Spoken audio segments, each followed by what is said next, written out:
Hey everyone, I'm Alan Robinson, and you're watching The Guitar Doctor's In.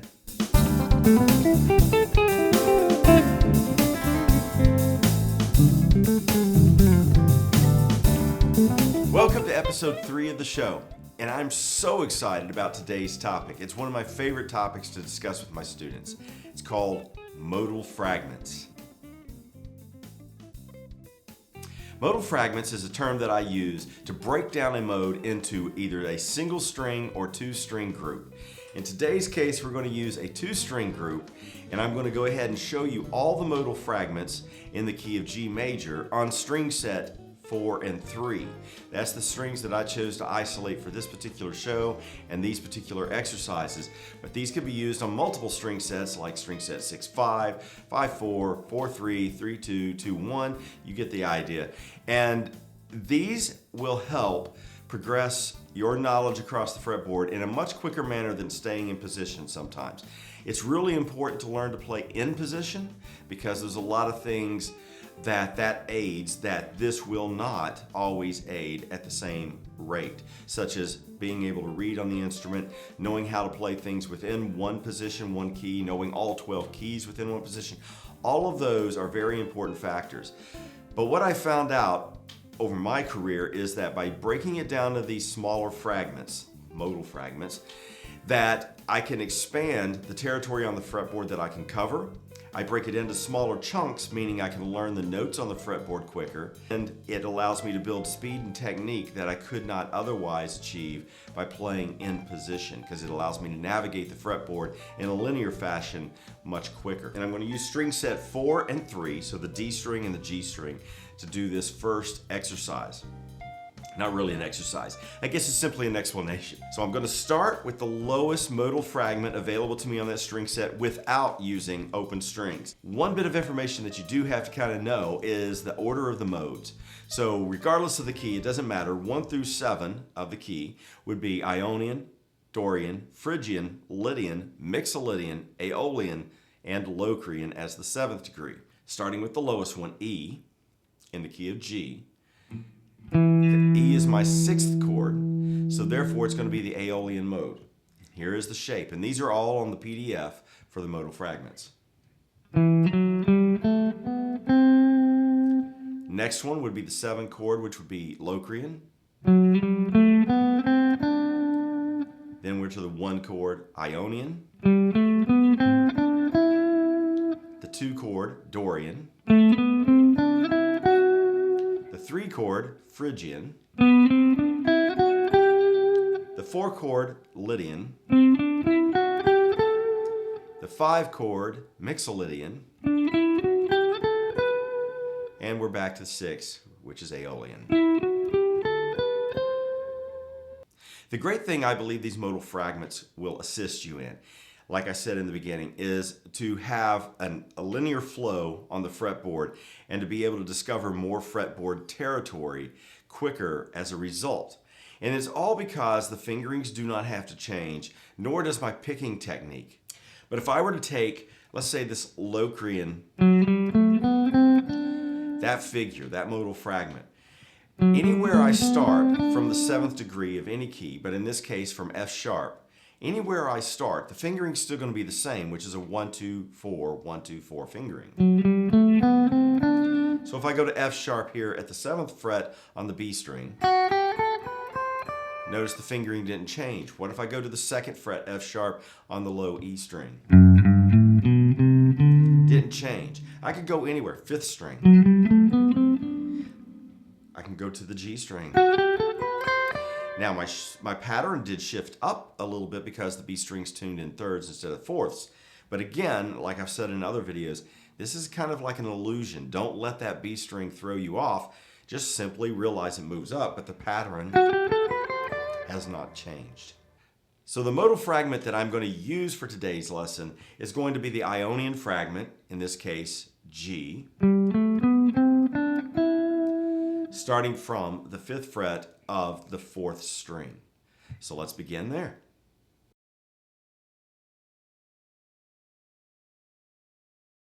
So looking at this modal fragment, Ionian, It's already cool that it's a smaller fragment and it allows me to progress across the fretboard with some ease and see where I'm at. But more importantly, there's several sub-fragments that are buried within that are really important. And if you could find them all, then you've got more information on smaller levels to use as building blocks. We're going to break this fragment down to see all these sub-fragments and how they can build into musical lines, and you can adapt those across the fretboard in a very quick manner. So the first thing I want to do is I want to start with the largest elements I could find within this fragment, musical elements. In this case, the first thing that I see buried within this modal fragment is a pentatonic scale. Happens to be A minor pentatonic, or maybe C major pentatonic if you view it from its relative form.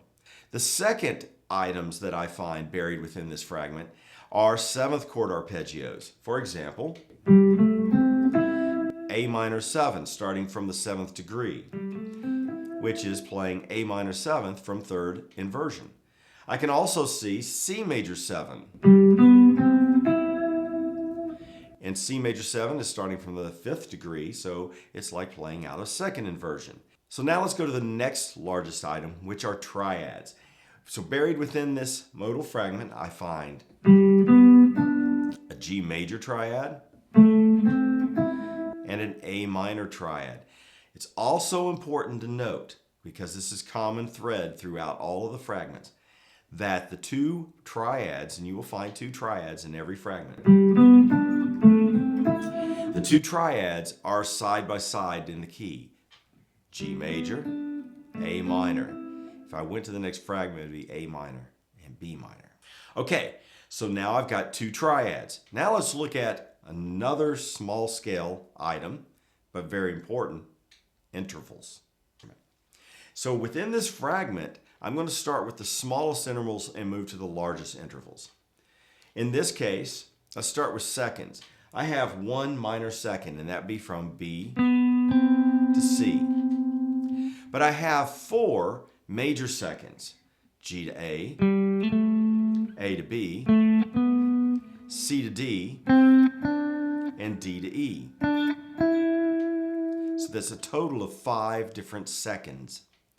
If I look at thirds, I have 4 different intervals of 3. I have 2 major intervals, G to B, C to E. I have 2 minor intervals, A to C, and B to D, giving me a total of 4. I have 3 intervals of fourths, G to C, A to D, and B to E.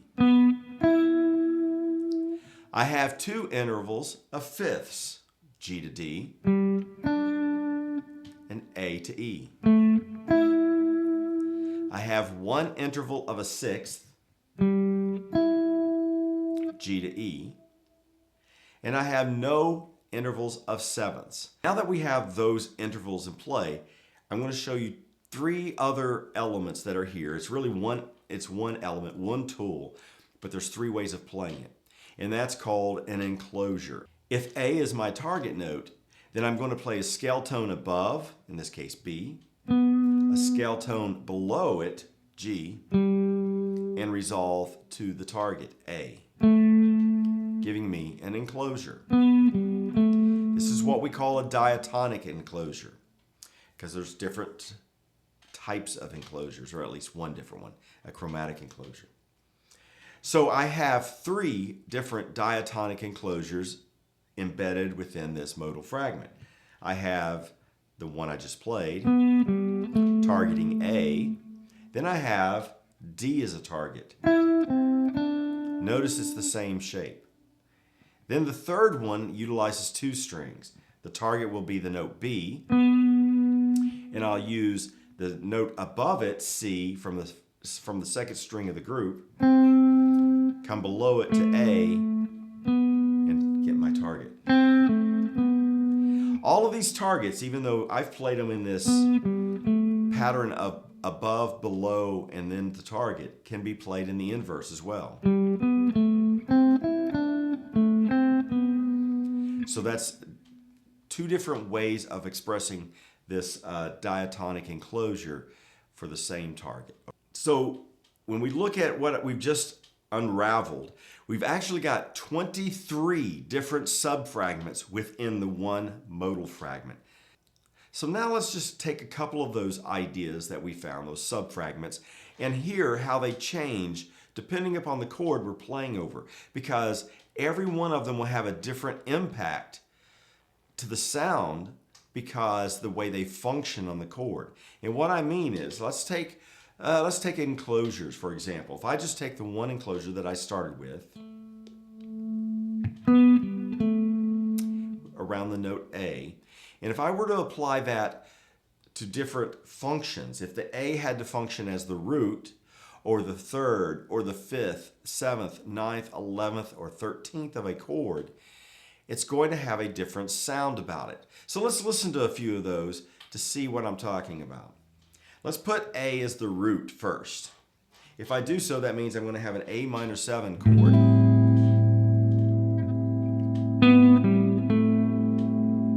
Sounds very stable, great sound. What if I put A as the third? Well, in this case, diatonically, that would be F sharp minor 7 flat 5. Really nice, but it has a darker color now, but it was the same notes. What if I placed it in the position of the fifth? It would be the 5 of D7. Again, a different color. What if I place it at the 7th? That would be B minor 7. Again, a different color. The 9th, G major 7th.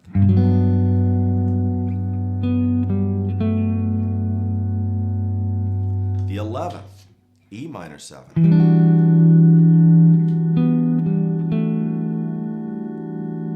And finally, the 13th, C major 7.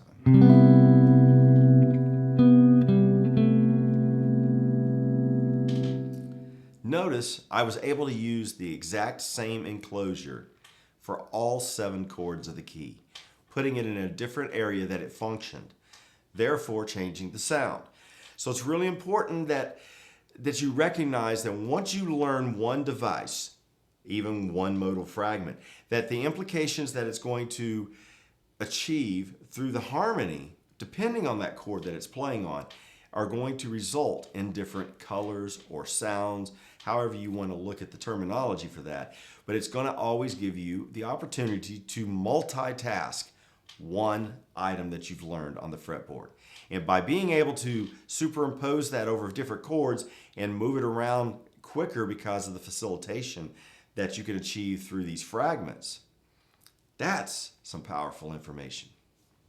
Let's go ahead and look at one more device that we had within the breakdown of the modal fragment, which was the interval of seconds. To be particular, major seconds. There's a really cool device that I can employ with these major seconds to enhance the sound. So that is a chromatic passing tone between the notes. So if I had the 4 major seconds, G to A to B, C to D, and D to E. So what I'm going to do is place that chromatic passing tone between them. So G sharp will approach the A sharp will approach the B, C sharp will approach the D, and D sharp will approach the E. Obviously, I can do that in the inverse as well.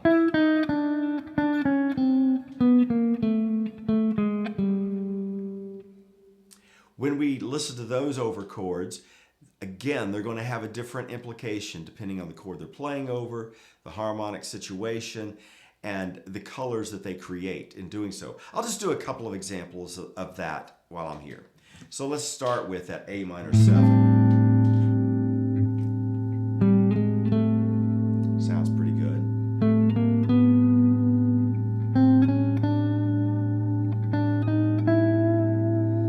So again, 4 different colors that were produced. Let's do it one more time and then we'll use G major 7.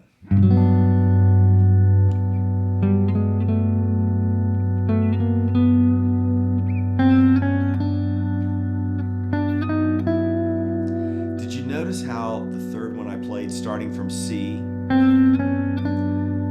The initial note was a little dissonant. C is technically considered an avoid note, but here's what I will say. Use your ear. Your ear's not going to lie to you. If it sounds good, it's good. If it doesn't sound good, even if it's theoretically correct, it's probably not time for you to try to employ that tool just yet. Give yourself time to grow, develop, digest, get the ears trained, and things will change. So now, let's listen to some licks that I created. These licks, I created 5 different licks. These licks are going to contain not all, but many of the different fragments that we broke down today. And they're going to add a lot of the different ornamentation that I did with chromatic passing tones, chromatic approach tones. I'm even thrown in one double chromatic approach, or enclosure rather. Sorry, use a different term on you. So what you should notice when you're looking at the PDF, I did a quick kind of analysis of these fragments and how they overlap each other. So it's not just employ a fragment and then play part of the scale, employ another fragment. Naturally and musically, these fragments will overlay on top of each other to create really cool musical phrases and sounds. So you'll see that the overlap is circled and it's telling you which of those fragments are being employed at the time. So I wish you the best of luck with these. Learn to play these and try to incorporate some of these ideas into your own improvisations.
So I really hope that you gained some information in this video today that's been helpful to you, that you can see yourself employing into your own playing improvisationally. Now that you have discovered modal fragments today, something that you didn't know, now you know, and now go practice.